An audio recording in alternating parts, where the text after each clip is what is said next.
Hindi alam ni Huilin kung paano gamitin ang kagamitan sa KTV, kaya namula siya at hiniling kay Tangtang na tulungan siyang pumili ng kanta. Ate Huilin, anong kanta ang gusto mo? Nahihiyang itinikom ni Huilin ang kanyang mga labi. I don't know how to sing new songs. Can I sing an old one? Tumanggaw si Tangtang. Oo naman. It's an old classic. It sounds good. Gusto ko ang Possibility of Love, ni Ye Chen Wen. Sabi ni Huilin. Mabilis na pinili ni Tangtang ang kanta at tumingin kay Huilin nang may pagtataka.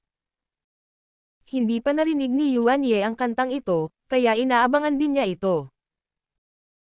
Ang boses ni Huilin ay lubos na pinuri ng mga sikat na music hero sa Yole Entertainment. Dahil siya ay isang mga awit na may malaking potensyal, hindi naging mahirap para sa kanya na kantahin ang kantang gusto niya. Nagpakita ka sa tabi ko. Parang himala, hindi ko inaasahan na ikaw pala. Nawala sa akin ang aking kaluluwa, ang pakiramdam sa aking puso. Dahil nasa iyo ang iyong buhay, at nasa akin ang aking paglalakbay. May mga taong naghihintay sa iyo sa harap mo. Iiyak ka, tatawa, mamahalin, at malulungkot. Isang klasikong awit ng pag-ibig ang malinaw na isinagawa ni Huilin. Ang boses ni Huilin ay lalo na maislan at maganda, na ginawa itong mas kaakit-akit. Pagkatapos maghintay ng isang kanta, namula ang maliliit na kamay ni Tangtang dahil sa sobrang lakas ng pagpalakpak. Nahihiyang ngumiti si Huilin at ipinasa ang mikropono kay Lin Ruoxi. Ate, kantahan mo ako. Walang ngiti sa mukha ni Lin Ruoxi. Medyo bitter ang itsura niya. Pero hindi niya masabi na hindi siya kumanta dahil natapos na ang iba. Wifey, don't tell me takot ka kumanta. Napansin ni Yang Chen na tila ayaw kumanta ni Lin Ruoxi. Nahihiya ba siya? Galit na inilibot ni Lin Ruoxi ang kanyang mga mata kay Yang Chen at kinuha ang mikropono. Bakit hindi ako maglakas loob? Kumakanta lang. Pagkatapos sabihin iyon, tumayo si Lin Ruoxi, pumunta sa display at nagsimulang pumili ng kanta. Gayunpaman, pagkatapos ng 5 minuto, si Lin Ruoxi ay pumipili pa rin, hindi sigurado kung ano ang kakantahin. Bakit hindi natin piliin ang Two Tigers? Biro ni Yang Chen. Matiim na pinandilatan ni Lin Ruoxi si Yang Chen, higit sa lahat dahil, talagang gusto niyang piliin ang Two Tigers. Siyempre, hindi gagawa si Lin Ruoxi ng katangahan. Kaya, pagkatapos mag-isip ng mahabang panahon, pinili ni Lin Ruoxi ang Cloudy Sky ni Mo Wenwei. Ang kanta mismo ay hindi mahirap kantahin, ngunit ang espesyal na estilo ng pag-awit ni Mo Wenwei ang naging dahilan upang ang kanta ay partikular na nakakaantig. Hindi pa narinig ni Yang Chen na kumanta si Lin Ruoxi. Kung tutuusin, isa siyang babaeng madalang magsalita. Paano siya makakanta para sa kanya? Nakaharap sa lahat ang likod ni Lin Ruoxi. Puno ng pawis ang kanyang noo at ang kanyang mga kamay ay nababalot ng malamig na pawis. Naninigas ang kanyang katawan at puno ng kalungkutan ang kanyang ekspresyon. Nang magsimulang maging pula ang lyrics, nagngangalit si Lin Ruoxi at nagsimulang kumanta. Maulap na langit, sa kwarto ng isang tao.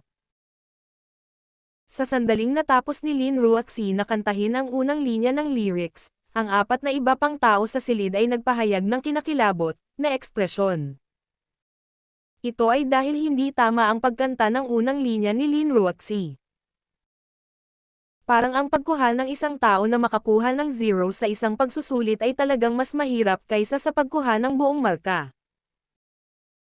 Mas mahirap kantahin ang bawat salita ng isang baluktot na kanta kaysa kantahin ng tama ang bawat salita. Gayunpaman, ginawa ito ni Lin Ruoxi, at kinanta niya ang bawat salita sa ganap na kakaibang tono. Nagkatinginan sina Yang Chen at Huilin. Nagkatitigan din sina Yuan Ye at Tangtang, na tulala. Gayunpaman, walang pakialam si Lin Ruaxi sa mga ekspresyon ng mga tao sa likod niya. Patuloy niyang ginamit ang kanyang magandang boses para kantahin ang himig na wala sa tono. Sa katunayan, ang lakas ni Lin Ruaxi sa pagkanta ay hindi dahil siya ay ganap na wala sa tono. Kaya lang, maingay, ang tugtog na kinanta niya. To put it bluntly, kahit basahin niya ang lyrics, it would still better than singing. Sa mundong ito, may mga tao talagang mahusay magsalita kaysa kumanta. Hindi alam ni Yang Cheng kung tatawa o iiyak. Hindi niya alam na ganoon pala kabanggas ang side ng asawa niya. No wonder ayaw niyang kumanta ngayon lang. Halatang may stage fright siya nang marinig niyang magaling silang apat kumanta. Ngayon, kailangan niyang kumagat ng bala. Talagang tulad ng nahulaan ni Yang Cheng. Noong una ay inakala ni Lin Ruaxi na ang isang bastos na lalaki tulad ni Yang Cheng ay hindi makakanta, kaya pumayag siyang sumama. Pakiramdam niya, kahit hindi siya marunong kumanta, hindi lang siya ang nagpapakatanga. Sino ang nakakaalam na marunong kumanta si Yang Cheng? Sa ganitong paraan, si Lin Ruaxi ay nasa awkward na sitwasyon. Hindi naman siya makakatakas, diba? Sa kanyang diksyonaryo, walang konsepto ng pagkatakot o pagtakas. Kaya, kahit nakakahiya, kinailangan niyang mahinahon na sumulong at kumanta. Nang matapos ni Lin Ruaxi ang kanyang kanta at lumingon, si Yuan Ye at Tang Tang ay nakaupo na roon na madilim ang kanilang mga noo. Wala silang ginawang kahit isang tunog. Si Huilin naman ay napalingon sa kahihiyan. Hindi siya nang ahas na tingnan si Lin Ruaxi sa mata. Pakiramdam niya ay isang malaking paggalang sa kanya ang hindi magsalita ng kahit ano. Ngumiti ng pilit si Yang Cheng. Ang galing mo kumanta. Nakakabingi. Malamig na umungol si Lin Ruaxi. Don't put on an act. Let me tell you the truth. Simula bata pa ako, lagi na akong nasa baba ng klase ko para sa music exams. Sabi ng teacher ko, tone deaf daw ako. Noong nasa middle school ako, binigyan ako ng aking guro ng musika ng libreng oras. Hindi ko na kailangang pumasok sa mga klase. Hindi kayo tumakas. Patunay na yan sa tibay mo. Malungkot na nagkatinginan sina Yuan Ye at Tang Tang. Actually, hindi naman sa ayaw nilang tumakas. Kaya lang pagkatapos marinig ang nakakatakot na pagkanta ni Lin Ruaxi, naging halaya ang kanilang mga binti. Ngumiti si Yang Cheng kay Shanshan. Mahal, huwag kang mag-alala. Mas kaunti ang mga taong kayang kumanta ng bawat salita ng perpekto kaysa sa mga mahusay na kumanta. Ikaw ay isang mahalagang hayop. Hindi ako singer. Kung hindi ako marunong kumanta, hindi ako marunong kumanta. You don't have to comfort me. Ang mukha ni Lin Ruaxi ay kasing lamig ng yelo. Pumunta siya sa sofa at ibinaba ang microphone. Tahimik na kinuha ni Tang Tang ang mikropono at ipinasa kay Huilin. Ate Huilin, kumanta ng isa pang kanta. Agad nilang kailangan ng boses para aliwin ang kanilang mga sugatang puso. Napangiti ng awkward si Huilin. Hindi siya naglakas loob na tumingin kay Lin Ruaxi, na nagpapalabas ng malamig na aura. Pinili niya ang kanta ni Liang Jingru na, Warmth. Ang kahulugan ng pamagat ng kanta ay maliwanag. Sa natitirang oras, hindi na kumanta si Lin Ruaxi. Tahimik lang siyang nakaupo doon at nakinig sa pagkanta ni Huilin. Hindi man niya sinabi ng malakas, may bakas ng inggit sa mga mata niya. Tumawa si Yang Cheng sa gilid. Talagang clown ang babaeng ito. Nang magsimula na siyang kumanta, tuluyang nabasag ang kanyang malamig at magandang imahe. Pagkatapos kumanta ng isa pang oras, naging solo performance ito ni Huilin. Nang matapos silang makinig sa kanta, iniwan nila ang KTV sa ilalim ng mungkahi ni Yang Cheng. Alam ni Yang Cheng na kung patuloy silang makikinig sa kanya, masasaktan si Lin Ruaxi. Matapos magpaalam kina Yuan Ye at Tang Tang, umuwi silang tatlo. Pumunta si Huilin upang tulungan si Nanay Wang sa mga gawaing bahay, habang si Lin Ruoxi ay umakyat sa itaas upang magtrabaho ng walang pakialam. Lumapit si Yang Cheng sa kanya at nakangiting sinabi, "Babe Ruoxi, punta tayo sa KTV bukas." Dahil doon, kinuha ni Yang Cheng ang platinum card na ibinigay ni Yuan Ye at iwinagayway ito. Namula ang mukha ni Lin Ruoxi. Galit siyang tinitigan ng masama. "Gusto mo bang makita akong nagpapakatanga? Hindi, tayong dalawa lang. Tuturuan at sasanayin kitang kumanta.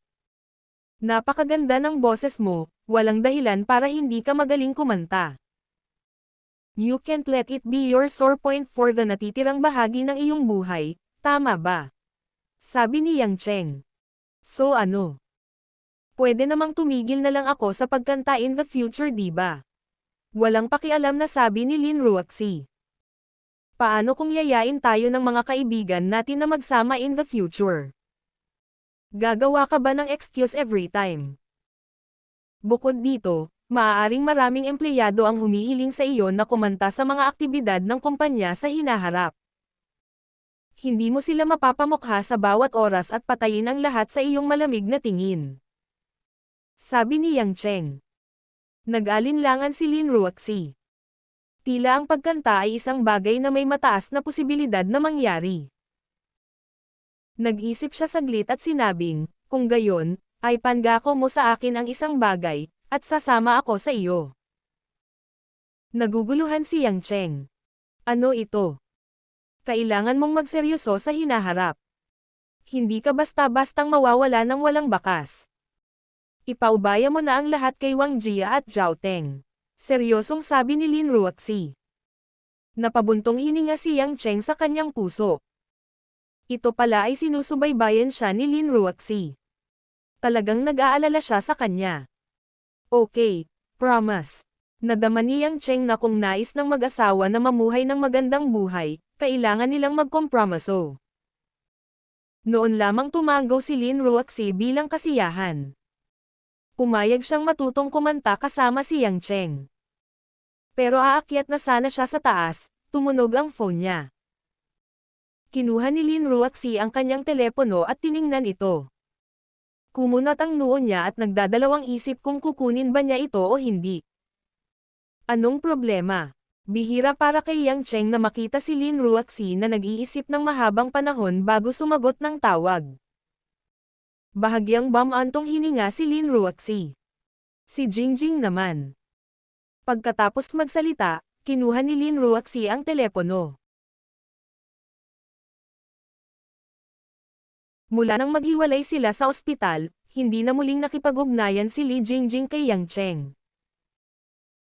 Kung nakipag-ugnayan ba siya kay Lin Ruoxi, hindi magtatanong si Yang Cheng. Mula sa kaibuturan ng kanyang puso, hindi sinisi ni Yang Cheng si Li Jingjing. Isa lang siyang ordinaryong babae. Ang mga tao ay palaging may positibo at negatibong emosyon. Hindi maraming tao ang tunay na masama. Mula sa huling pagkakataon na ginamit siya ni Zheng Xinlan, bagamat si Li Jingjing ay may sariling dahilan, ang isang taong maput ay dapat na may kaawa-awa na panig. Sa oras na iyon, nagalit lamang si Yang Cheng at hindi na itinuloy ang bagay na iyon. Sa aspetong ito, si Lin Ruoxi, na isa ring babae, ay dapat maging mas bukas ang isipan. Kaya naman, kinuha niya ang telepono. Tila may sinabi si Li Jingjing na ikinagulat ni Lin Ruoxi. Bihira para kay Lin Ruoxi na magpakita ng bakas ng pagtataka sa kanyang kalmadong mukha, na sinundan ng bahagyang kalungkutan. "Nakapagdesisyon ka na ba?" tanong ni Lin Ruoxi sa telepono. After a while, she said, "Dahil ganito, ihahatid na kita bukas sa airport. Pupunta rin siya. Don't say anything, I'll be there on time." Nang makitang ibinaba ni Lin Ruoxi ang telepono, sumimangot si Yang Cheng at nagtanong, ano ang nangyari kay Jingjing? Tumingin si Lin Ruoxi kay Yang Cheng na may komplikadong ekspresyon. Sabi niya, may plano ang school na magpadala ng mga outstanding young teachers sa US para sa karagdagang pag-aaral. Napili siya at nagpasya rin siyang pumunta. Bukas na ang flight, at matagal nang na-apply ang visa. Pakiramdam niya, kapag hindi siya nagsalita, ipaparamdam sa amin na hindi niya kami nirerespeto at may tinatakasan siya. Kaya tinawagan niya ako para sabihin. Nagpa siya akong ihatid siya sa airport bukas ng umaga. Dapat pumunta ka rin. Kung tutuusin, ikaw ang pinakamalapit sa kanya. Pupunta sa US para sa karagdagang pag-aaral. Sandaling natigilan si Yang Cheng. Biglang natuyo ang puso niya. Matapos mag-isip ng mahabang panahon, bumantong hininga siya at nagtanong, sinabi ba niya kung gaano katagal siya mawawala? I think it's 1.5 to 2 years. She's majoring in English sa UC San Diego, mahinang sabi ni Lin Ruoxi. Tumanggaw si Yang Cheng. Naiintindihan ko. Pupunta ako. Nang makitang sumang-ayon si Yang Cheng, hindi na nagsalita pa si Lin Ruoxi. Tumalikod siya at umakyat sa taas. Si Yang Cheng ay nakatayo sa tuktok ng hagdan, ang kanyang mga mata ay puno ng halo-halong emosyon, ngunit hindi niya magawang kumalma. Bagamat huminto si Li Jingjing sa pakikipag-ugnayan sa kanya, at hindi niya alam kung paano haharapin ang babaeng ito na dating parang sarili niyang kapatid, nasa iisang lungsod pa rin sila. Ngayon, ang dalagang ito ay pupunta sa Estados Unidos upang mag-aral ng mag-isa. Kahit na ito ay isang magandang bagay, si Yang Cheng ay nakadama pa rin ng mahinang pakiramdam ng pagkawala at pag-aatubili sa kanyang puso. Kahit na hindi niya ito manliligaw, maaari pa rin itong ituring na kalahating kamag-anak. Umiling si Yang Cheng at tumigil sa pag-iisip tungkol dito. Kasabay nito, sa isang compound ng militar sa Zhonghai, ibang kwento ang mansyon ng pamilya Kai. Bagamat ang pamilya Kai dati ay isang malaking pamilya sa Yanjin. Nagkaroon sila ng malaking impluwensya sa Zhonghai dahil sa katotohanan na ang ulo ng pamilya, si Kai Yuncheng, ay nagtatrabaho sa rehiyon ng Zhonghai sa loob ng maraming taon. Kasabay nito, nagkaroon sila ng magandang relasyon ni Yanjin at Zhonghai. Sa sandaling ito, si Kai Yuncheng, na nakasuot ng madilim na berdeng uniporme ng militar at isang tenyente general, ay nakatayo sa harap ng pintuan ng isang simpleng silid. Napatingin siya sa binata na nakahiga sa kama sa kwarto. Ang binata ay si Yang Lai, na nasugatan ni Yang Cheng. Sa kabutihang palad, hindi siya namatay, ngunit siya ay malubhang nasugatan. Ang Panginoon ni Yang Lai, si Yu Jizi, ay nakasuot pa rin ng berdeng damit. Gayunpaman, sa pagbabalik, ang dugo ni Yang Lai ay tumalsik sa kanyang damit, at siya ay medyo magulo. Nakasimangot si Yu Jizi habang nakatingin sa kanyang alagad na mahimbing na natutulog. Ang kanyang mukha ay mapatla, ngunit siya ay nasa dulo ng kanyang talino. Dawis Yu Jizi, ganoon ba talaga kalubha ang pinsala ni Yang Lai? Kung hindi siya makakasali sa labanang ito, malaking kawalan ito para sa ating kampo. Mataimtim na sabi ni Kai Yuncheng. Umiling si Yu Jizi at bumantong hininga. Ang lihim na sining ng Kunlun sect ay nakatuon sa opensa, hindi sa pagtatanggol. Nakatuon ito sa pagpapakalat, hindi pagpapagaling. Wala akong gaanong kasanayan sa pagpapagaling. Si Leir ay naglilinang sa akin mula pa noong bata pa siya. Kung may paraan ako, matagal ko na itong ginamit. Gayunpaman, ang kanyang mga panloob na organo ay nasugatan, at siya ay dumudugo kung saan-saan. Masyadong malala ang mga sugat niya. Paano siya nagkaroon ng ganoong kakilakilabot na pinsala? Kahit sa Group of 8, ang combat power ni Yang Lai ay pangalawa lang kay Abos Yun Miao. Naguguluhang sabi ni Kai Yuncheng. Kung hindi ko ginamit ang lihim na gamot mula sa Kunlun Sect 7 Mountain upang itayo ang kanyang pundasyon noong siya ay bata pa. Pati na rin ang mga panggamot na paliguan upang linisin ang kanyang mga meridian at pinuhin ang kanyang mga buto, si Leir ay hindi magdusa ng ganoon kasimple. Pinsala, namutla ang mukha ni Yu Jizi. Kahit ako, isang matandang dawis, ay haantong sa ganito pagkatapos matamaan ng palad ng binatang iyon. At hindi man lang niya ginamit ang buong lakas niya. Kung siya, bumantong hininga, sa buong huwasiya, Ang tanging makakapantay sa kanya ay ang mga hindi lumalabas sa kanilang pag-iisa. Sa sandaling ito, isang nakakainis na boses ng babae ang nagmula sa labas ng pinto. Kahit na lumabas ang mga matatandang iyon sa kanilang pag-iisa, hindi sila magiging kapareha ni Yang Cheng. At saka, sa tingin mo ba na ang Endless Resolve Restoration Scripture ng Shu Mountain ay ganoon kadaling pakitunguhan? Nakasuot ng kulay abu-purple na dawist na robe at sombrero ng madre, si Abbas Yun Miao ang mabagal na pumasok. Sa likod niya ay si Kaining na pumunta para salubungin siya. Endless Resolve Restoration Scripture. Nagulat si Yujizi. Abbas, sinabi mo na nililinang ng binata ang Endless Resolve Restoration Scripture ng Shu Mountain. Paano ito posible? Hindi ba ang banal na sining na iyon ay natutunan lamang ng iyong senior brother na si Song Tianxing? Ang binatang iyon ba ay isang esoteric na disipulo ng Shu Mountain? Sinulyapan ni Abbas Miao si Yang Lai na nakahiga sa kama ng may pagkadismaya.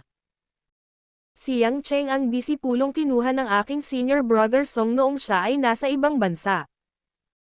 Ang kanyang Endless Resolve Restoration Scripture ay mas malakas kaysa sa aking senior brother Song. Matagal na siyang umabot sa level 8 full cycle. Duwag ka, kahit nasa level 7 ang senior brother Song ko, baka hindi na niya ito makayanan. Lalo pa si Yang Cheng na nasa level 8. Level 8, hindi nagalit si Yujizi sa panunuya ni Abbas Miao. Bangulong lamang siya, ang panloob na puwersa ng Endless Resolve Restoration Scripture sa level 8. Ay maaaring magpapahintulot sa isang tao na maabot ang Xian Tian full cycle. Ano? Xian Tian full cycle? Nagulat si Abbas Miao. Sinasabi mo na naabot na ni Yang Cheng ang Xian Tian full cycle. Natigilan si Yujizi. Abbas, hindi mo alam. Nang makita ko siyang gumagalaw kaninang umaga, agad kong nakonclude na naabot na niya ang Xian Tian full cycle. Kung siya ay gagawa ng isa pang hakbang pasulong, siya ay magiging isang maalamat na figure. Nag-isip sandali si Abbas Yun Miao bago seryosong sumagot. Kahit na ang Endless Resolve Restoration Scripture sa level 8 ay maaaring payagan ang isa na makapasok sa Xian Tian full cycle. Ito ay dapat na level 9 para maabot ng isa ang Xian Tian full cycle. Bukod dito, mayroon itong na nasa tuktok ng level 9. Sa pagkakataong ito, si Yujizi ay ganap na natulala. Hindi ba? Hindi ba sinabi na ang lumikha ng Endless Resolve Restoration Scripture, ang senior na iyon mula sa Shu Mountain, ay umabot lamang sa antas na iyon? Tama. Simula noon, halos wala nang umabot sa level 8. Isang mapagmataas na ngiti ang ipinakita ni Abbas Yun Miao. Mukhang nakakuha ng isa pang supreme expert ang ating Shu Mountain. Saglit na nag-isip si Yujizi bago nalilitong nagtanong.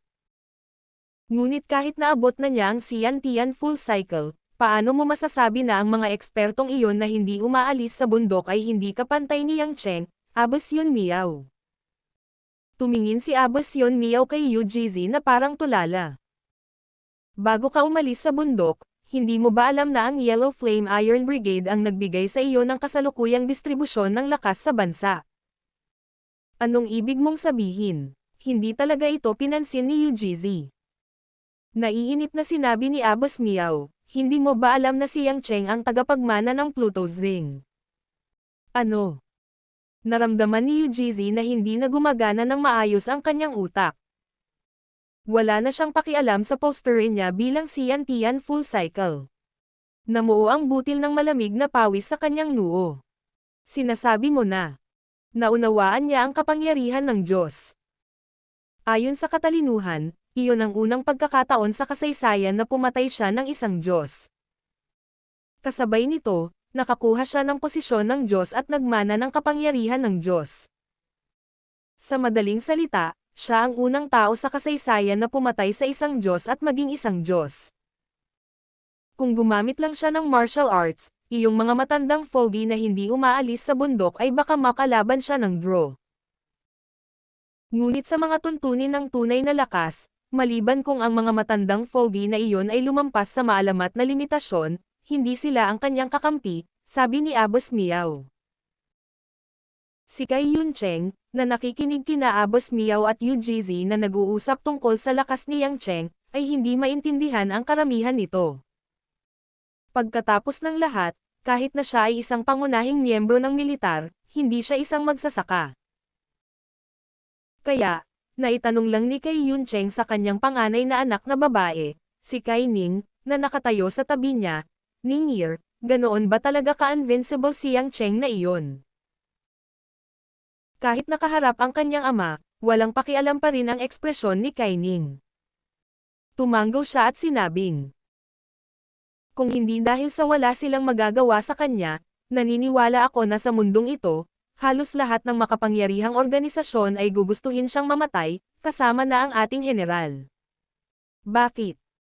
Nabalitaan ko na pagkatapos niyang bumalik sa Huaxia, hindi siya nag-provoke ng sinuman. Naguguluhan si Kai Yuncheng. Dahil mayroon siyang isang bagay na gusto ng napakaraming tao. Isang bakas ng kalungkutan ang sumilay sa mga mata ni Kai Ning. Nang matapos siyang magsalita, tumalikod na siya at umalis, ayaw nang manatili pa. Tiningnan ni Kai Yuncheng ang malamig na likod ng kanyang panganay na anak at mahinang bumantong hininga. Puno ng lamang ang mga mata niya. Kinaumagahan, dumating si Yang Cheng sa Zhonghai International Airport sakay ng kotse ni Lin Ruoxi. Sa wakas ay naayos na ang Bentley ni Lin Ruoxi. Ang mga gulong ng kotse ay ipinadala mula sa England. Hindi sigurado si Lin Ruoxi kung dahil ba sa walang stock sa bansa, o dahil iba ang disenyo ng sasakyan sa ibang mga kotse, ngunit wala siya sa magandang mood. Nagtataka si Yang Cheng kung bakit hindi pinalitan ng babaeng ito ang kanyang sasakyan gayong marami siyang sasakyan. Ang dahilan na ibinigay ni Lin Ruoxi ay nagparamdam kay Yang Cheng ng labis na emosyon, may nararamdaman siya para sa kotse at ayaw niyang magbago. Naisip ni Yang Cheng na magiging mahusay kung ang damdamin para sa kotse ay magagamit sa kanya. Pagdating niya sa departure hall ng International Airport, si Li Jingjing, na nakasuot ng pink na sweater at puting jacket, ay may hawak na maliit na malita at tahimik na naghihintay. Nang makita niyang magkasama sina Yang Cheng at Lin Ruoxi, bahagyang basa ang mga mata ni Li Jingjing at ngumiti siya. Sister Ruoxi. Kuya Yang. Salamat. Salamat sa pag-alis sa akin. Pagkatapos ng tawag sa telepono kahapon, hindi talaga naniniwala si Li Jingjing na talagang pupunta si Lin Ruoxi sa airport para makipagkita sa kanya. Ngunit sino ang nakakaalam na ito ay totoo? Bumantong hininga si Yang Cheng at tinapik ang likod ng ulo ni Li Jingjing. Hindi niya maiiwasan si Lin Ruoxi na gawin ito. Ito ay isang uri ng pagmamahal para sa kanyang kapatid na babae, at alam niyang maiintindihan ni Lin Ruoxi. Pag nagpunta ka doon, mag-isa ka, huwag kang maniwala sa mga salita ng iba, lalo na sa mga mukhang maganda ang pakikitungo mo. Huwag mag-atubiling gumastos ng pera dahil lang mas mahal ang US dollars kaysa sa Huaxia dollars. Kailangan mong gastusin ang kailangan mong gastusin, kung hindi, hindi ka na mabubuhay. Mag-ingat, at magkaroon ng isang ligtas na paglalakbay. Mahinahong sabi ni Lin Ruoxi, na parang napakadaling gawain. Hindi napigilan ni Li Jingjing ang kanyang mga luha. Maliban sa pagtango, wala na siyang ibang masabi. Biglang ngumiti si Lin Ruoxi. Isa ka sa kakaunting kaibigan ko dito. Hihintayin ko ang pagbabalik mo para patuloy mo akong turuan kung paano magluto. O diba, pagbalik mo pagkalipas ng 2 taon, may mga bagong cute na bata. Sa ampunan. Napangiti si Li Jingjing sa pamamagitan ng kanyang mga luha at masiglang tumanggo. Salamat, Kuya Yang at Sister Ruoxi. Paalam. Paalam. Hindi na nagsalita pa si Li Jingjing. Tumalikod siya at hinayla ang kanyang bagahe, naglalakad sa direksyon ng exit nang hindi lumilingon. Si Lin Ruoxi ang unang tumalikod at naglakad palabas ng airport. Naabutan siya ni Yang Cheng at nakangiting sinabi, Ruoxi, Aking munting sinta, sa tingin ko malamig ka sa labas ngunit mainit sa loob. Masyadong kaakit-akit ang babaeng tulad mo. Don't talk to me nonsense. Say those words to other women. Inilibot ni Lin Ruaxi ang kanyang mga mata sa kanya. Tila, ang mga salitang pinahiran ng asukal ay may kaunting epekto sa isang makatuwirang babae na tulad niya. Napangiti si Yang Cheng. Then let's go to KTV. You promised me yesterday that you will learn singing from me. It's a vital skill for your future. Huminto si Lin Ruaxi sa kanyang kinatatayuan at mukhang medyo nahihiya. Pwede bang hindi ako pumunta? Hindi, mabilis na tumanggi si Yang Cheng. Hindi mo na maibabalik ang pangako mo. Tingnan mo ako, nagawa ko na ang ipinangako ko sa'yo. Pinulot ni Lin Ruaxi ang kanyang mga labi at hindi na nagsalita pa. Mabilis siyang naglakad papuntang parking lot. Makalipas ang mahigit kalahating oras, dumating ang dalawa sa Yuan Meng KTV na napuntahan nila kahapon. Natural na hindi makakalimutan ng manager ang hitsura ni Lin Ruaxi. Hindi man lang kinuha ni Yang Cheng ang kanyang platinum card, at iniwan ng manager ang isang malaking pribadong kwarto para magamit ni Lin Ruaxi at Yang Cheng ng libre. Napagtanto ni Yang Cheng na niloko siya ng brat na iyon na si Yuan Ye. Obvious naman.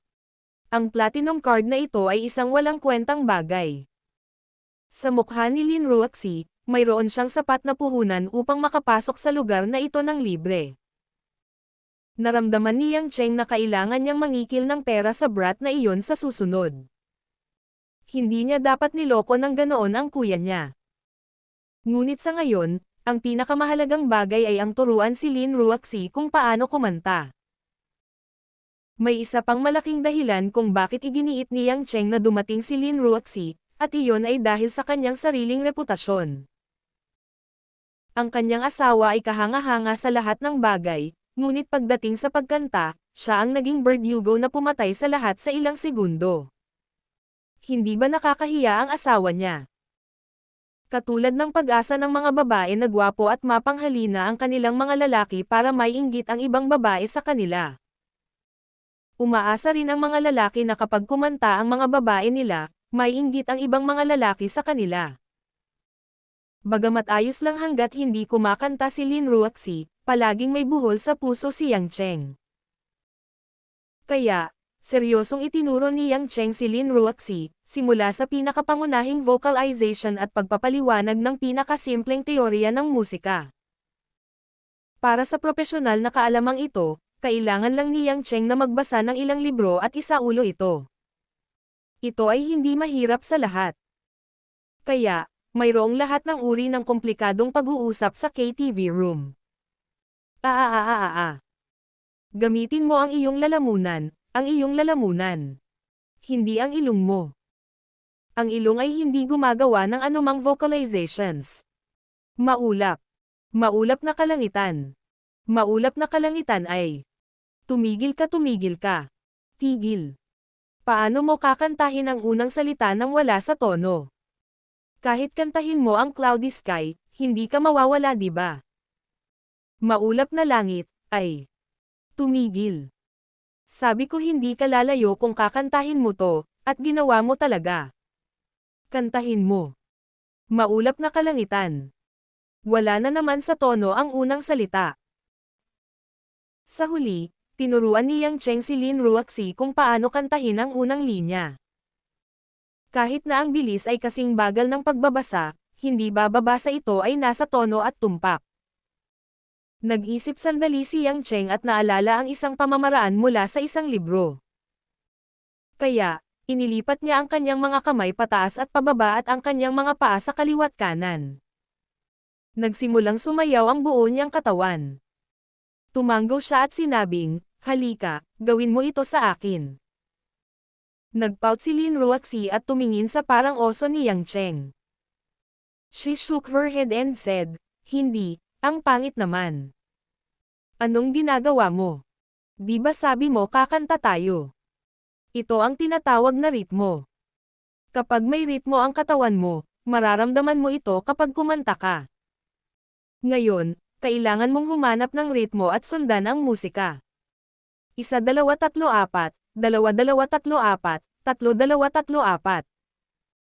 Basta ganito, sumunod ka sa akin, 1-2-2-1-2. Bilisan mo. Ginalaw ni Yang Cheng ang kanyang mga paa na parang panda at sumigaw na sundan siya ni Lin Ruoxi. Nagulat si Lin Ruoxi sa sigaw ni Yang Cheng.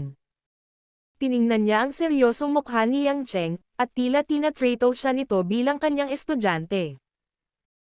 Nagpa siya si Lin Ruoxi at nagdikit ang kanyang mga ngipin. Dahil walang makakakita sa kanila sa silid, ibinaba niya ang mikropono at sinundan si Yang Chen habang siya ay tumayo at iginagalo ang kanyang mga paa na parang panda. Dahil dito, ang mag-asawang ay parang mga panda na nabangga sa isa't isa, naiindayog ang kanilang mga paa habang kumakanta sa mga kanta sa MTV. Naramdaman ni Lin Ruoxi na ang kakaibang paggalaw ay talagang makapagpapalabas ng pakiramdam ng musika, kaya unti-unti siyang nalubog dito, at nagsimulang kumanta kasama nito. Pagkatapos ng 3 kanta, habang sina Lin Ruoxi at Yang Cheng ay umindayog at kumakanta kasama ang mabilis na mga kanta, bumukas ang pinto. Nakatayo sa pintuan ng private room ang isang waiter na may dalang plato ng mga prutas. Nang tumangala siya, nakita niya ang isang lalaki at isang babae na nag-iindayog ng kanilang mga paa na parang mga pagong. Hindi naman napigilan, nagkataon na turn nila na maging pagong. Si Lin Ruoxi ay parang gulat na kuneho. Inihagis niya ang sarili sa mga bisig ni Yang Chen.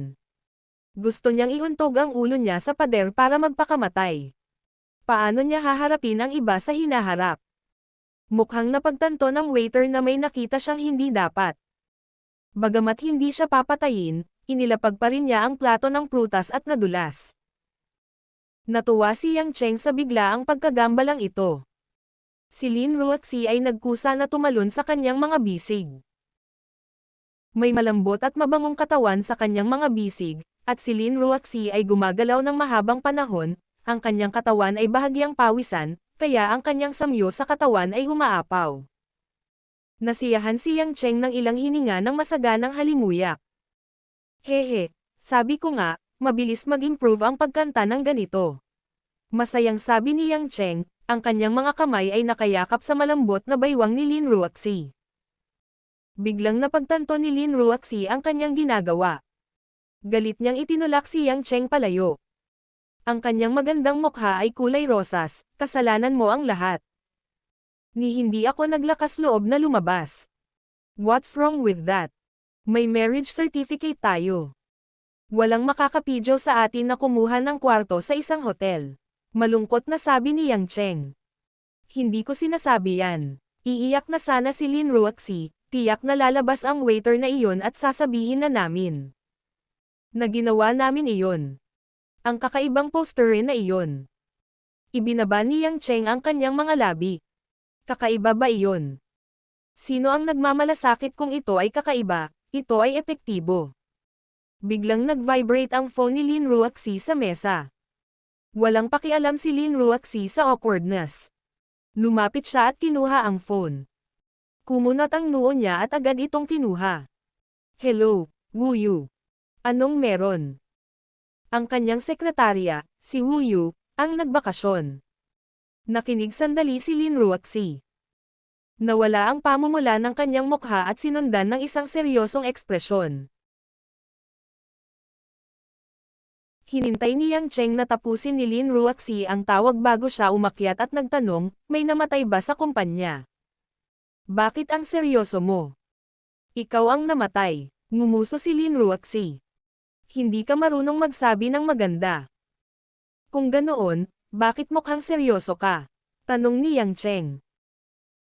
Nag-isip sandali si Lin Ruoxi at sinabing, pupunta si Premier Ning sa Zhonghai bukas para makipagkita sa mga kinatawan ng Chamber of Commerce. Ipinaalam sa akin ni Wu Yu na kailangan kong maghanda para dumalo sa pulong bukas. Premier Ning, nag-isip ng mabuti si Yang Cheng. 1 taon na ang nakalipas mula nang bumalik siya sa Huaxia at madalas siyang manood ng balita.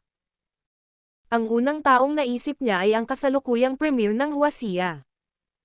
Tanong niya, Ang ibig mong sabihin ay Ning Guangyao. Tumanggaw si Lin Ruoxi. Sino pa sa tingin mo? Ang kasalukuyang pinuno ng pamahalaan ng Huaxia at ang pangalawang pinakamakapangyarihang tao sa Huaxia ay si Ning Guangyao. Si Ning Guangyao din ang pinakabatang premier sa kasaysayan ng Huaxia. Siya ay naging premier noong siya ay wala pang 50 taong gulang. Dahil sa kanyang gwapong hitsura, determinado at maparaan, nakuha niya ang mga puso ng mga tao at maaaring ituring bilang isang pambansang pinuno sa antas ng idolo. Iniklik ni Yang Chen ang kanyang dila at bamantong hininga. Hindi ko inaasahan na makikilala mo ang pangalawang pinuno ng pinakamataas na awtoridad ng China. Babe Ruoxi, mukhang malinaw na inilagay mo ang iyong posisyon bilang pinuno ng mundo ng negosyo sa Zhonghai. Inilibot ni Lin Ruoxi ang kanyang mga mata sa kanya. I didn't expect na ay papapunta ako. Siguro dahil malaki ang ginawa ni Yulei this year. Pero hindi ako nag-iisa. Ang pinuno ng pamilya Yuan, si Yuan Huiwei, na alam mong pupunta rin. Kasabay nito, nandyan si Secretary Fang Zhongping at ang mga tagapangulo ng ilang iba pang kumpanya. Maaaring mayroong higit sa 20 katao. Tumawa si Yang Cheng. This is a good thing. Bakit parang distressed ka? Isang bahagyang pagpupumiglas ang lumitaw sa malamig na mukha ni Lin Ruoxi habang sinasabi niya. Naiinis ako dahil sinabi ni Wu Yun na bukod sa sarili ko, kailangan ko ring magdala ng 2 kinatawan ng kumpanya para dumalo sa pulong. Kaya naman nag-isip ako kung sino ang dadalhin ko. Ngayon nakapagdesisyon na ako. Ihahatid na kita ni Chani. Naninigas ang mukha ni Yang Cheng. Isasama si Mo Chani. Anong pinaglalaroan nitong babaeng ta? Iyon. Hindi ba medyo awkward? Hindi ito masyadong masabi ni Yang Cheng.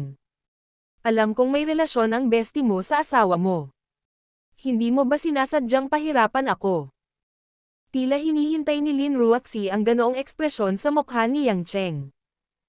She sneered and said, I've already decided. What you do is your own business. Ikaw ang direktor ng sangay, at si Chani ang vice-presidente. Wala namang masama kung dalhin kita doon. Kung pinagkakaguluhan mo ito para sa mga personal na dahilan, ikaw ay nag-iisa. Ito ay malinaw na isang banta.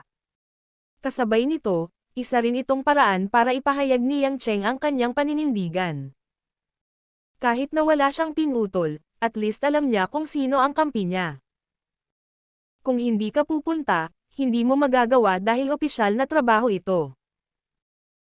Kung gagawin mong hindi masaya ang iyong asawa dahil sa mga personal na dahilan, kailangan mong tiisin ang mga kahihinatnan. Sa pagkakataong ito, si Yang Cheng na ang mabalisa.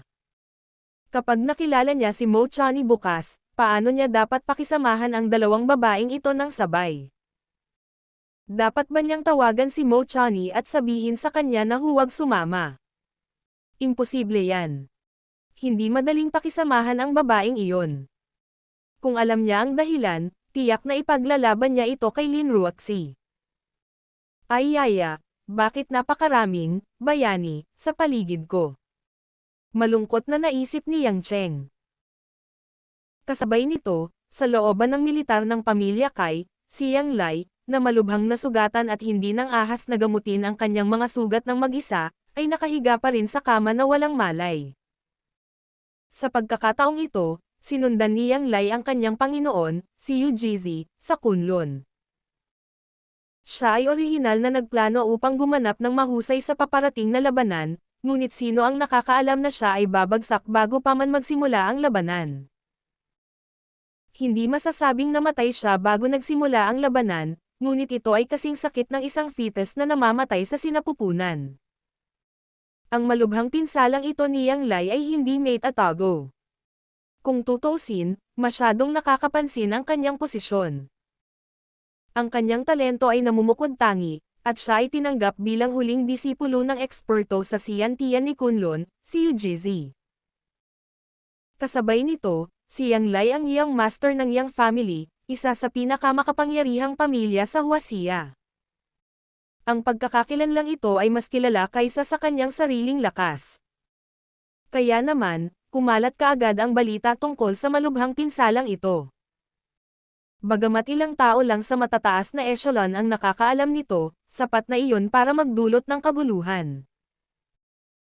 Siyempre, bilang ama, si Yang Pojan ay nagkataong nagtatrabaho sa militar ng Jiangnan, kaya mabilis siyang nagtungo sa patio ng pamilya Kai upang tingnan ang kalagayan ng kanyang anak. Wala pang kalahating araw, sumugod din ang ina ni Yang Lai sa patio ng pamilya Kai. Ang magandang babae na ito, na nakasuot ng matikas at mukhang isang babaeng nasa edad 30s, ay ang taong nakilala ni Yang Cheng minsan, si Guo Zuohua. Nang makita ang sariling laman at dugo na nakahandusay sa kama at ang mukha ay kasing putlo ng papel, paano masasabi ng sino man na siya ay isang masiglang binata noon? Naramdaman ni Guo Zuohua na nagdilim ang kanyang paningin, at halos mawalan siya ng malay. Sa kabutihang palad, sinuportahan siya ng kanyang mga bantay, sina Xiao Wen at Xiao Li. Sa ward, ang pinuno ng pamilya Kai Yuncheng, Kai Ning, Yu Jizi, at Abos Yun Miao, ay tahimik na nakaharap kina Yang Pojan at Guo Zuohua. Masasabi nilang lahat na masama ang loob ni Yang Pojan. Malinaw, si Yang Lai ay maaaring ituring na nag-iisang inapo ng pamilya Yang, at siya ay napakahusay na tao. Ngayong nasa ganoong kalagayan siya, paano niya ito natitiis? Nagdilim ang mukha ni Yang Pojan habang sinulyapan ang lahat ng naruroon. Talagang may kumpiyansa siyang gawin iyon. Kahit na sina Abos Yun Miao at Yu Jizi ay mas mataas ang seniority kaysa sa kanya. Sa kanyang ranggong general at commanding officer ng militar, walang gaanong tao sa huwasiyan na nang ahas na maging pantay sa kanya. Anong sabi ng doktor? Tanong ni Yang Pojan kay Kai Yuncheng. Bumantong hininga si Kai Yuncheng at sinabing, maaari lamang ng doktor na maghinala na ang mga panloob na organo ni Yang Lai ay dumanas ng hindi maisip na pinsala. Isang himala na siya ay buhay pa. Hindi siya mapapagaling ng operasyon at gamot. Hindi mo siya mapagaling. Galit na sinabi ni Yang Pojan, bullshit. Mga kwek-kwek sila. Walang bagay sa mundong ito na hindi mapapagaling. Hindi na ba magagamot ang cancer ngayon? Halatang humihinga pa si Leir at may heartbeat. Di ba sabi nila pwede pa siyang magsalita bago siya bumalik? Sinabi ni Yu Jizi, Commander, tama ang doktor. Si Leir ay nagalit sa lahat ng uri ng lihim na gamot at panggamot na paliguan mula pa noong bata pa siya. Nililinang din niya ang panloob na enerhiya ni Kunlun, kaya iba ang function ng kanyang katawan sa mga ordinaryong tao. At sa pagkakataong ito, dumanas siya ng internal energy attack mula sa isang Xiantian expert. Masasabing kung may konting galaw, Leir will. Kaya hindi problema na malulutas sa ordinaryong medikal na paggamot. Kung ganoon ano ang dapat nating gawin? Ang ating Leir ba ay mamamalagi doon sa natitirang bahagi ng kanyang buhay? Namumula na ang mga mata ni Guo Zuohua dahil sa pag-iyak, parang dalawang pulang peach. Talagang ayaw niyang magpatuloy sa pagsasalita. Galit na pinandilatan ni Yang Pojan ang kanyang asawa. Anong kalokohan ang pinagsasabi mo? Dapat may paraan. Paano ako, ang anak ni Yang Pojan, mabubuhay ng ganito sa natitirang bahagi ng kanyang buhay? Lumingon si Yang Pojan kay Yu Jizi na may matalim na tingin. Dawis, may paraan ba para gamutin si Leir? Kumunat ang noo ni Yu Jizi. Sa katunayan, alam niya ang isang paraan. Bagamat hindi siya sigurado kung gagana ito lang talaga ang naiisip niyang paraan. Habang iniisip niya iyon, tumingin si Yu Jizi kay Abos Yun Miao na nasa tabi niya. Si Abos Yun Miao ay tahimik sa buong oras. Nang makita niyang nakatingin sa kanya si Yu Jizi, bahagya siyang napabuntong hininga. May paraan. Abos, anong paraan? Agad na naging alerto si Yang Pojan. Maging ang mag-ama mula sa pamilya Kai ay tumingin ng may pagtataka. Sinabi ni Abos Yun Miao, pinag-isipan namin ito ng mabuti ng dawis. Dahil si Yang Lai ay nasugatan ng isang eksperto na may napakataas na panloob na enerhiya, natural na magagamit natin ang parehong antas ng panloob na enerhiya upang gamutin siya. Gayunpaman, ang taong nanakit sa kanya ay isa ng Tian full cycle expert. Sa pagkakaalam ko, wala pang kakaunting tao ang nakarating sa antas na ito sa Huaxia. Ang ilang mga tao ay nakatira sa pag-iisa at walang anumang pakikipag-ugnayan sa labas ng mundo. Marahil ay hindi natin sila mahanap, kaya kailangan natin silang mahanap kahit hindi natin kaya. Dapat makabawi si Leir. Nakagat ng ngipin si Yang Pujen. Actually, may ibang paraan. Matagal na nag-alinlangan si Yujizi bago sinabing, sa totoo lang, maaari nating subukang gamutin ang binata na nanakit kay Leir. Handa siyang tumulong, si Leir ay may 80% tsansa na tuluyang gumaling. Kung isa pang eksperto, kahit na makuha natin siya, baka hindi na niya mabawi ang panloob na enerhiya ni Lai, Nagulat si Yang Pujen. Ano? Kunin ang taong nanakit kay Leir na gamutin siya. Tama. Sa pagkakaalam ko, wala talagang kinalaman si Leir sa taong iyon. Marahil ay dahil sa hindi pagkakaunawaan. Kaya, kung maaari nating tame time na magmakaawa sa kanya. Marahil. Ang kahulugan ni Yujizi ay maliwanag. Ang taong iyon ay ang tagapagligtas ni Yang Lai. Gayunpaman, imposibleng hilingin sa kanya na lumapit ng walang kahihiyan. Ang gawaing ito ay natural na hindi kayang gawin ng sinuman. Kahit si Yujizi, bilang kanyang amo, ay hindi kwalipikadong gawin ito. Bukod dito, kasama ang mga magulang ni Yang Lai, hindi nararapat para kay Yujizi na gawin ito. Napakunot ng noo si Yang Pujen. Bagamat gusto niyang gumaling si Yang Lai, hindi niya talaga kayang lunukan ang kahihiyan ng mapagpakumbabang pagmamakaawa sa isang tao. Pupunta ako, biglang sinabi ni Guo Zuohua ng malakas, makikiusap ako sa taong iyon. Master Daoist, sabihin mo sa akin dali, nasaan ang binata na nanakit kay Leir? Ano ang kanyang pangalan? Naantig ang lahat nang makita nila ang determinadong mukha ni Guo Zuohua at ang kanyang mga luha ay hindi pa natutuyo. Kung tutuusin, pare-pareho ang iniisip ng isang ina sa bawat pamilya. Kahit na alam niya na siya ay kutsain sa ganoong sitwasyon, at si Guo Zuohua ay nasa mataas na posisyon, ito ay lubos na kahanga-hanga na siya ay handa na gawin ito. Nang makitang si Guo Zuohua ay napakapuwersa, hindi na pinansin ni Yujizi ang mataimtim na ekspresyon ni Yang Pujen. Sinabi niya ang address ni Guo Zuohua Yang Cheng. Madam Yang, ang binata na iyon ay tinatawag na Yang Cheng. Medyo may relasyon siya sa Shu Mountain. Maaari mong sabihin sa kanya na umaasa din ako na makakatulong siya. Patawarin mo ako sa hindi ko pakikialam, ngunit umaasa akong magtagumpay ka, sabi ni Yun Miao. Yang Chen, ulit ni Guo Zuohua ng tahimik at tumango upang ipakita na naaalala niya ito. Salamat, Abbas. Lingid sa kanyang kaalaman, nang marinig ni Yang Pujen ang pangalang ito, nakaramdam siya ng panlalamig sa kanyang noo at biglang may napagtanto. Nang makitang aalis na si Guo Zuohua kasama ang dalawang gwardya, naisip ito ni Yang Pujen at agad na sumunod sa kanila. Zuohua, hindi ka makakapunta. Sigaw ni Yang Pujen at hinarangan si Guo Zuohua sa koridor. Namumula ang mga mata ni Guo Zuohua. Mahina niyang sinabi, lumayo ka, gusto kong iligtas ang anak ko. Ikaw ang asawa ng general, ang manugang ng pamilya Yang, at ang asawa ng magiging vice-chairman ng komisyong militar. Ikaw ay nagmamakaawa sa isang martial artist, isang binata, sa gayong kababang loob. Paraan. Anong problema mo? Malakas na saway ni Yang Pujen. Mapait na ngumiti si Guo Zuohua. Ito na ang iyong katayuan, ang iyong mukha, ang iyong pagmamataas muli. Yang Pujen, sapat na ako. 20 taon na ang nakalipas, nawalan ako ng isang anak dahil sa iyong kalokohan. Ang iyong nag-iisang anak na lalaki ba ay hindi gaanong mahalaga kaysa sa iyong mukha? Gusto mo bang mawalan ako ng pangalawang anak?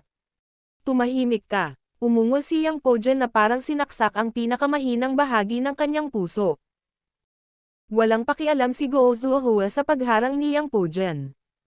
She strode past him with a determined expression, "Lumayo ka." Tahimik na nakatayo si Yang Pojen sa koridor hanggang sa lumayo ang mga yapak ni Guo Zuohua. Tapos bulong niya sa sarili. Bilang isang ina, nagmamakaawa sa kanyang anak. Ito ba ay karma? Habang iniisip ito ni Yang Pojen, mas kakaiba ang pakiramdam niya. Kung si Yang Cheng ay talagang si Yang Cheng iyon. Kung gayon, paano magiging dominante ang kanyang martial arts? Siya ba ay talagang napakahusay gaya ng sinabi ni Yang Jiyo? Pinaikit ni Yang Pojen ang kanyang mga mata. Ang pinsala ni Yang Lai ay isinantabi. Naramdaman ni Yang Pojen na oras na para maingat na imbestigahan ang sitwasyon ni Yang Cheng. Kinaumagahan. Bagamat walang magawa si Yang Cheng, maaari lamang niyang sundan si Lin Ruaxi sa Zhonghai City Government Office Building upang dumalo sa pulong sa pagitan ng Chamber of Commerce at Premier Ning. Pagkatapos ng lahat, bilang sentro ng pananalapi ng Huaxia at isang mahalagang lungsod na pang-export, may mahalagang papel ang Zhonghai sa bansa. Makahulugan para sa Premier na makipagpulong sa mga kinatawan ng lokal na Kamara ng Komersyo sa katapusan ng taon upang pag-usapan ang tungkol sa mga pakinabang at mga prospect sa hinaharap ng taon. Noong nakaraan, kung may darating na pinuno, kahit na gusto ng Kamara ng Komersyo na si Lin Ruaxi ay dumating, si Lin Ruaxi ay direktang tatanggi at hahayaan si Mo Chani na dumating. Ngunit sa pagkakataong ito, siya ang Premier, hindi isang ordinaryong opisyal ng ministro. Hindi naging madali ang hindi siya makita. Ang driver ay si Mo Chani. Sabay na dumating ang tatlo sa downtown building. Habang nasa daan, nag-uusap at nagtatawanan ang dalawang babae, ngunit hindi nila pinansin si Yang Cheng, na parang troso na nakaupo. Naguguluhan si Yang Cheng. Hindi ba dapat magselos ang dalawa sa isa't isa? Na-overestimate ba niya ang kanyang alindog? Ang dalawang babae na nasa work mode ay halatang hindi masyadong sineseryoso si Yang Cheng. Nang makapasok na sila sa gusali, kasama ang pagpapakilala ng commissioner, pumasok ang tatlo sa conference hall at naghintay sa pagdating ni Ning Guangyao. Sa loob ng conference hall, naghihintay na sina Yuan Huwei, Fang Zhongping, iba pang pinuno ng munisipyo, at ang gulugad ng Chamber of Commerce. Sina Lin Ruaxi at Mo Chani lang ang dalawang babae, at pareho silang magagandang dalaga. Sila ang pinakamagandang tanawin sa conference hall. Gayunpaman, karamihan sa mga CEO na ito ay mga matatanda sa kanilang mga 50 o 60 taon. Nang tumingin sila kina Lin Ruaxi at Mo Chani, wala silang maraming pagnanasa ng mga lalaki. Nakatingin lang sila sa likod nila na may pagsang-ayon. Nakita ni Yuan Huwei na dumating din si Yang Cheng at binati siya ng isang palakaibigang ngiti, "Balita ko ikaw ang direktor ng Yulei Entertainment ngayon." Actually, kagaya ng dati. Kumakabuhay lang ako at katulong ng asawa ko. Nahihiya si Yang Cheng na aminin na wala siyang ginawa. Walang pakialam si Yuan Huwei, likas na hindi ka kasing galing ng asawa mo sa trabaho, kaya natural na maging assistant ka niya. O tama, sabi ni Yuan Ye, parang may nakipag-away ka. Sa katunayan, maraming mga bagay na walang sino man ang makapagpaliwanag ng malinaw. Huwag masyadong ma-stress, at huwag masyadong mabigat sa isip. Magiging maayos ang lahat. Isa kang mature na binata. Alam mo ang ibig kong sabihin. Naisip ni Yang Cheng sa kanyang sarili na ito ang pangunahing paksa. Ngumiti siya at sinabing, "I understand. It's fine now." Napabuntong hininga si Yuan Huwei. Alam niya na bilang kanyang manugang, wala siyang karapatang makialam sa mga gawain ng pamilya Yang. Nakipag-chat siya saglit kay Lin Ruaxi at nakipag-usap sa iba pang mga CEO. Dahil kay Tang Wan, hindi binigyan ni Fang Zhongping ng kahit anong mukha si Yang Chen.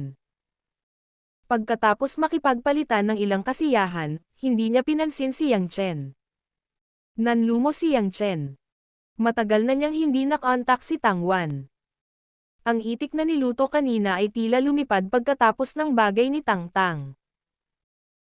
Bagamat hindi gaanong gutom si Yang Cheng kaya kinailangan niyang kainin ang matabang itik na iyon, naramdaman pa rin niya na nakakaawa ito. Sa sandaling ito, isang grupo ng mga masiglang bodyguard na nakasuot ng itim ang sumugod mula sa entrance ng venue. Naka-headphone sila. Pagkatapos tumingin sa paligid, isang nasa katanghaliang gulang na lalaki na nakasuot ng casual suit ang pumasok sa venue hall. Gwapo ang lalaking ito at medyo maputi ang sideburns. Mukha siyang energetic, at may malabong ngiti sa mukha niya, kaya naman pala kaibigan siya. Kasunod ng lalaki ang isang gwapong binata na kamukha niya, at may ilan pang opisyal na iba ang hitsura.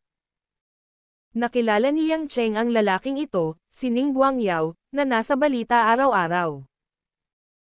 Lumapit si Ning Guangyao upang makipagkamay sa gobyerno at sa Chamber of Commerce sa sandaling pumasok siya. Nasa likuran sina Lin Ruoxi, Mo Chani, at Yang Cheng. Nang nakipagkamay si Ning Guangyao kay Lin Ruoxi, bahagyang sumimangot si Lin Ruoxi, ngunit handa siyang iabot ang kanyang kamay. Gayunpaman, nang makita ni Ning Guangyao ang mukha ni Lin Ruoxi, natigilan siya. May kakaibang tingin sa kanyang mga mata, na nagpalamig sa kamay ni Lin Ruoxi sa hangin. Nalungkot si Yang Chen. Nasa 50 na siya, may gusto kaya siya sa asawa ko. Hindi rin komportable si Lin Ruoxi, ngunit nasa harap siya ng punong ministro.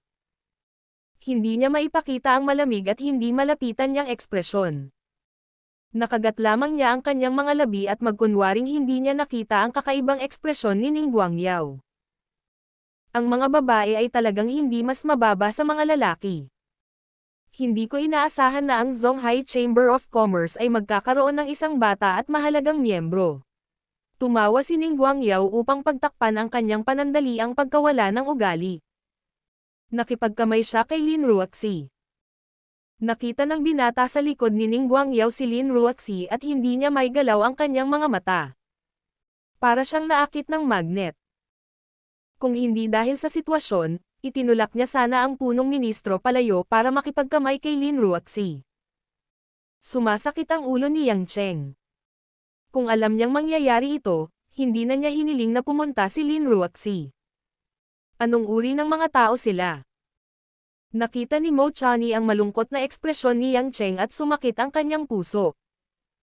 Nang walang nakatingin, inabot niya at kinurot ang malambot na laman sa baywang ni Yang Cheng. Agad na naintindihan ni Yang Cheng. Nang makitang hindi siya pinapansin ni Lin Ruoxi, lumapit siya kay Mo Chani at sinabing, ano ba ang dapat pagselosan? Hindi ako masaya na tinatitigan ka. Inilibot ni Mo Chani ang kanyang mga mata sa kanya. Pagkatapos, umupo siya kasama ni Lin Ruoxi at hindi pinansin si Yang Cheng. Ang sumunod ay isang medyo nakakapagod na ulat sa trabaho na may mga patakaran at regulasyon. Si Yang Chen ay sadyang tamad na pakialam sa mga alituntunin at regulasyong pang-ekonomiya na ito. Wala itong kinalaman sa isang karaniwang katulad niya, ang mga patakaran ay itinakda ng iba, mayroon lang siyang upang makipaglaro sa kanila.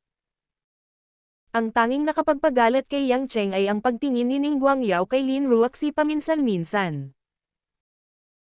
Bagamat siya ay nagpanggap na walang malay, napansin pa rin ng matalas na Yang Cheng na ang tingin ni Ning Guangyao ay nasa mukha ni Lin Ruoxi sa halos lahat ng oras.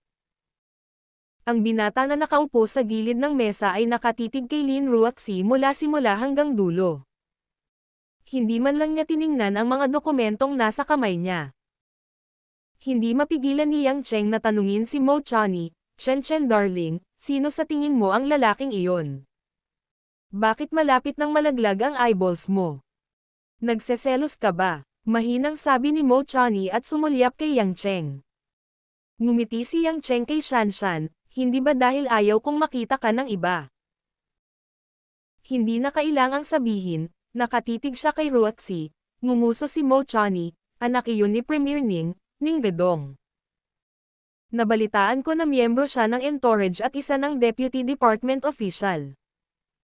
This time, It's not an mahalagang pagpupulong, kaya dinala siya ni Premier Ning dito. Baka raw siya ang pumalit sa posisyon ng kanyang ama sa hinaharap. Tulad ng inaasahan. Tulad ng ama, tulad ng anak.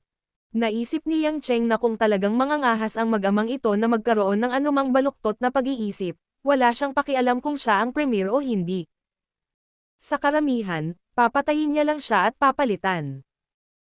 Sa pagtatapos ng pulong, iminungkahi ni Ning Guangyao ang isang plano para sa ilang malalaking grupo sa Zhonghai na magkasamang bumuo ng real estate sa Beijing.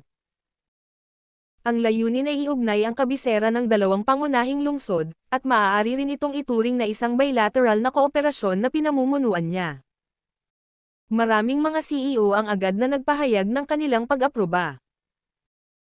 Para sa kanila, ang pagkuha ng ilang daang milyon ay kasing dali ng pagkain ng beans, at maaari pa nitong ipagmalaki ang premier, kaya bakit hindi?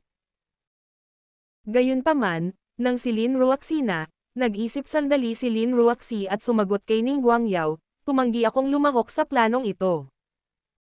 Si Ning Guangyao ay nakatingin kay Lin Ruoxi na may mabait na ekspresyon, ngunit bigla siyang tinanggihan.